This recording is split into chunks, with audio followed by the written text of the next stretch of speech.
కరీంనగర్ జిల్లా మొత్తాన్ని గుత్తబట్టి కిష్కిందకాండ ఎత్తున్నాయి కదా కోతులు చల్లగుండా.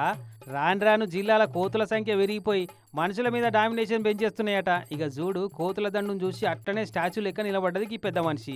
అవిటిని ఏమనుకుంటే మనల్ని ఏమనయని గట్టిగా నమ్మినట్టుంది. వాటిని ఏమి అనుకుంటే మనల్ని ఏమనయి. అయ్యో పెద్దవ్వా, అవి కోతులవ్వా. మీ స్టేట్మెంట్ ఈ కోతుల కాడ పనికిరాదమ్మా.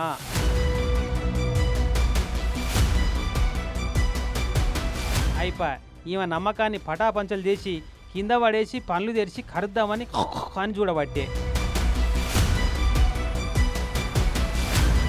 నయ్యం అదనకు వీళ్ళిద్దరు వచ్చి కట్టెలు అందుకొని కాపాడారు పెద్దామెని.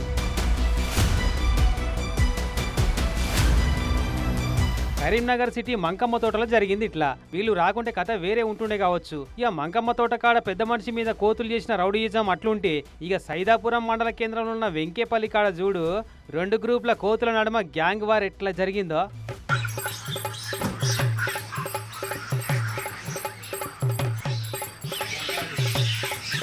రండ్రా చూచుకుందాం మీ ప్రతాపమో మా ప్రతాపమో అన్నట్టు 2 గంటల సేపు తొవ్వల రాకపోకలు బంద్ అయ్యేటట్టు కీసులాడుకుంటా కొట్లాడుకున్న ఈ కోతులు ఇగో ఇట్లా మోపైనాయట కోతులు చల్లగుండా.